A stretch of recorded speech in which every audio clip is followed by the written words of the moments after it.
All right, everyone, welcome back once again to this Beefcast presentation in association with Muatarn TV. Joining me, as always, pretty much always now, it's been a little while since I've done a solo cast, is Muatarn himself, Brandon. Game 3 here. Are you stoked? Yep, and I think I already know what's going to happen. It's going to be quick 3-base from Rhett, and then BabyKnight's going to do an Immortal. Well, it is. Because that's just how you play this it's map. That or it'll be Ohana. that cool blink on that Ace used to do. Yeah. I love that Ohana. Ohana, you're pretty predictable. Yeah. Pretty You can go predictable. 3-base and do the same kind of timing you did on the first map. Yeah. That's also doable. That's what I do usually. But I mean, so many people just do that on Mortal, and that I personally don't ever use. Just kind of boring. Well, we'll definitely see if that is a possibility here. Before that, though, we have some introductions to do. In the top left-hand corner, the Red Zerg playing for TeamLiquid.net, showing us in his last game that he's got some fight in him yet. He is LiquidRet. Yep, and his opponent in the bottom right of Ohana, which apparently means family in Hawaiian, and I'm sure everyone already knows that, is FXO.BabyKnight. And so, did we, in this cast, we've done Follow LiquidRet. We've done Ohana means family. Yep. What other, like, dead horses do we need to beat? Well, we could always talk about how FXO has both a foreign and Korean team. Okay. I mean, we've already done that before, but also, we're did you looking at dead notice? horses. Did you notice my sweet rhymes during Rhett's introduction? No. Dude, I totally rhymed 4 lines in a row. Did you really? Yeah. Did you write that down first? No. Wow. It was like completely unintentional, actually. It was something, playing for TeamLiquid.net, Right. showing that he's got some fight in him yet. He is LiquidRet. Okay, that's good. Yeah, there was another one right before that too, but I can't remember what it was. Dude, I impressed the crap out of myself. I actually had my debut into rapping, like last week. Now I'm not even kidding right now. Like, Seriously? Yeah, not even kidding right now. Like, I've never sung a song in my life or rapped or anything, but I saw a set of lyrics online that I could really relate to, and so I did a recording, and it was awful. Yeah, it was awful. I'm embarrassed. I need you to send that to me. No, it's immediately. Simply not going to happen. So going to happen. No. I thought you meant like you went to one of those like rap clubs where they let amateur rappers. Yeah, man. It's like, have you seen Malibu's Most Wanted? Open mic night, dude. Are you the new B-Rad? Oh, you know, Jamie Kennedy. I love that movie. It's my buddy. Okay. Yeah? Okay. Yeah, man. We're both from the Boo. I'm sorry. I'm actually losing my mind right now. It is so hot in California today. Like, why is it so hot? I need to move somewhere that actually has seasons because it's the middle of October and it's 95 degrees outside and I'm dying. Yeah, I love living in California. It's fun to visit. Yeah, I would visit California, but I need to move somewhere a little bit colder. I live next to the beach. Why is it so... Okay. We got to get into this game. Yeah. And so we do see a Forge First once again with a slightly strange wall again. Yeah, this is okay, though. Yeah. I got enough here. Just the cybernetics score you don't put there, just because, again, if you get mainly busted, it's really vulnerable. If you put it over beside the Forge, you, like, have a secondary wall, even. Yeah. So, I like that better. But Yeah. this is fine. A little bit odd. We do see +1 going to be coming out. Not canceled this time. Nope. No Stargate play then. It was also taking a, third and fourth gas. Let's see. He's got 2 in each in his main, so I guess this is just something BabyKnight likes to do. Yeah. Which is fine. You know, he wants a little more minerals early on. And again, you know, that efficiency with your mining is pretty much everything in the early game. Not bad. This is something that we kind of saw a variant out of this from our Quantic players, Sanse and Naniwa, for a little while there when they were putting 2 in each in the main in Protoss versus Protoss. But this has been extended to a little bit different here. We do see 3 additional gates warping in at the same time that +1's going to be finishing up right about the same time that Chrono Boosted Warp Gate will be finished. So definitely going to be some +1 4-gate pressure here. And followed up into a robotics facility. Yep. This is just again, it's like a solid way to open. You don't risk too much with this. As long as you kill some Zerglings and force roaches to be made, you're okay. If your opponent forgets to roach more or just doesn't build it, which Rhett won't because he's already got halfway done, but if they did forget that, then you can do massive damage. You can even kill the third sometimes, stuff like that.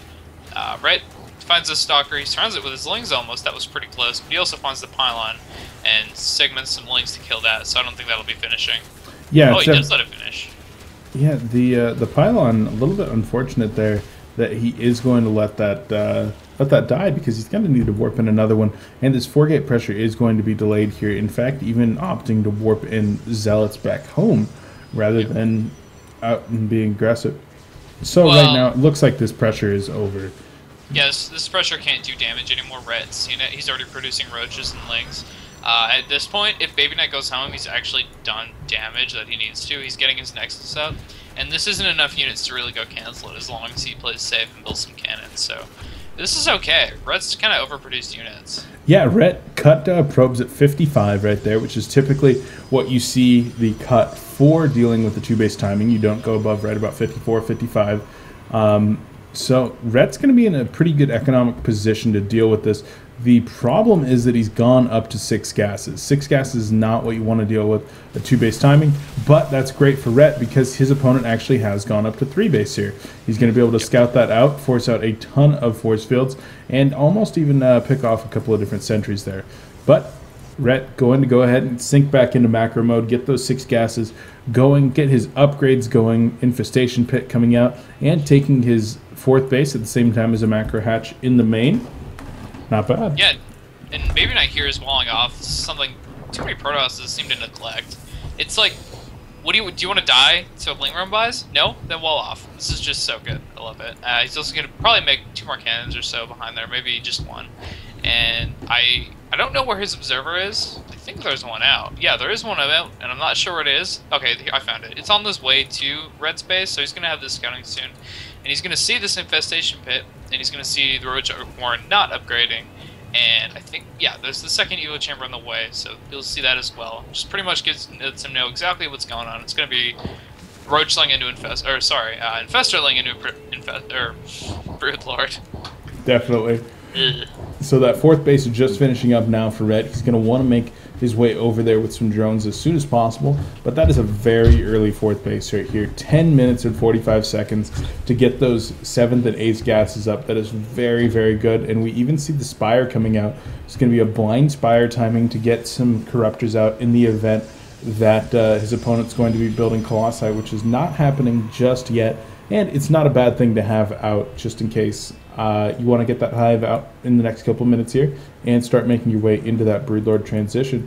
Both players content to sit around and macro up, though. Yeah, and, on the subject of the Spire, considering Rhett's only late game plan is to go Broodlord Infestor, it's just, you're going to make it anyway, so you might as well make it to be safe versus the Colossi. And I expect Hive should be coming up soon, unless he wants to do some pressure, but being that he's on 4 base already, pressure is not very likely. There are a lot of Lings out right now, and there's a couple Roaches, so when these Infestors go out, he might go poke out at the 3rd. Probably won't do much damage, though, because of that wall. Blink is almost done, plus 2 weapons is about, I don't know, a 5th of the way done for BabyKnight, and he's got 2 robotics here. He's going to start double producing Colossi, so any attack from Rhett will be doomed, especially since BabyKnight's not supply blocked anymore. Yeah, this game is definitely set to go into the late game. There's absolutely no way that Zerg can attack into this small choke right here. This is one of the problems with Ohana for Zerg. If you let it go into the late game, Protoss is very able to easily defend this 3rd right here with a decent wall off.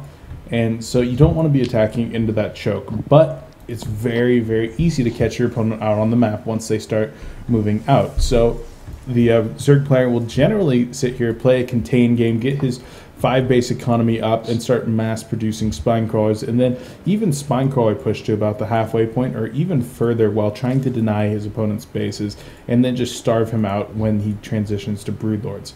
Hive being done now, that Greater Spire, Hive almost done, going to be morphing that Greater Spire here in about the next 45 seconds, But Protoss is moving out onto the map right now, and the Zerg player is going to see that with the Xel'Naga Watchtower. And so these Zerglings are going to go in for a run by here, which is going to force the Protoss player back once again. Warpin's probably going to be coming in over here at the third, and yeah, there's definitely going to be a pullback here from the Protoss. These Zerglings are all going to die, but buying him time is what Rhett's trying to do with these, and they're very effectively doing that. They're even getting some economic damage done as well. Yeah, and you know, BabyKnight here is just, he's going to do something similar to game 1. He's going to go for just like a really strong 3-base attack. This time it's going to be with 4 Colossi, so he wants to get a lot of damage done with that. He's also added 3 gateways. They're not morphed yet, but that's what they're for. Again, I'm surprised no War Prism. Like, they're just so strong in pushes like this. It's a mobile pylon. Why would you not want that? We also see BabyKnight here might catch some Lings like for free. That would be huge. He does kill some, but a lot of them get away. Yeah, Ling's going to make their way into the natural once again, buying him a little bit more time and losing some mining time for the Protoss player. But as time goes on here, the Protoss army is getting stronger and stronger. The Greater Spire is still about 60 seconds away from completing, and those Broodlords are still about 2 minutes out, and he's not going to be able to very easily defend this without the Broodlords. There's simply going to be too much energy on these sentries, and 4 Colossi are going to shred through this Zerg army. I think Rhett's actually in some trouble right here if he's not going to be able to engage with his Spine Crawlers. Yeah, when your opponent is going for a big timing attack like this off 3 base, you want to have a bajillion Spine Crawlers at every base, just so that you can delay long enough to get your Broodlords out. Rhett doesn't have that. He's only just starting, well, that's not even a Broodlord. He's making a bunch of Lings, actually, and here's the engagement. The Stalkers are probably going to pick off a bunch of these Corruptors really quickly. I expect some of the Colossi will die, but a couple will live, depending on how quickly you can kill them. Really nice force fields, just keeping the Zerglings away from his Colossi. This is just an awesome engagement so far, but only 1 Colossus left.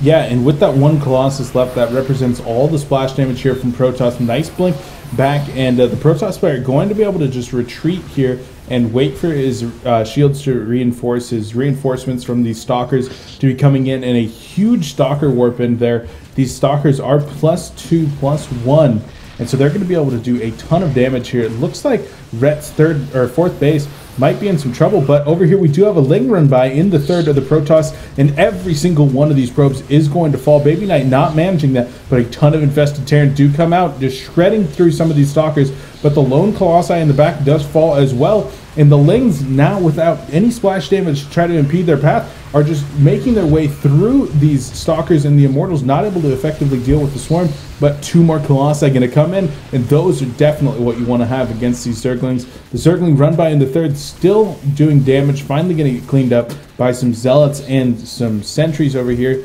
and the Zerg player actually able to take out the proxy pylon. So this Protoss attack probably going to be done right here. He's not going to be able to warp in any offensive reinforcements, and whew, that was a hell of a battle.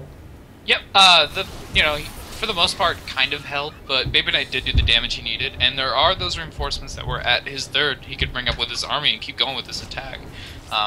Excuse me, I really wish BabyKnight had made a Warp Prism. Even if he hadn't warped in with his army, sending a Warp Prism into the main and warping in there, like, I've won so many games just because Zergs don't know how to deal with that. They don't have the spines that they need, but, you know, here we're going to see take 2, man. He's going to take off some of these Spine Crawlers for free early, and, see what kind of damage you can do for free. I think BabyKnight's actually in a really good position right here. Rhett is banking so much gas. All those high-tech units from Zerg require so much gas. And he's kind of fallen into this trap that Zergs do occasionally. You feel so pressured by the Protoss. You feel like you need to get out something to defend you now. And that's not necessarily what Infestors are. Infestors, they're spellcasters. They get better as the game goes on and they get more energy. You don't want to build those to defend.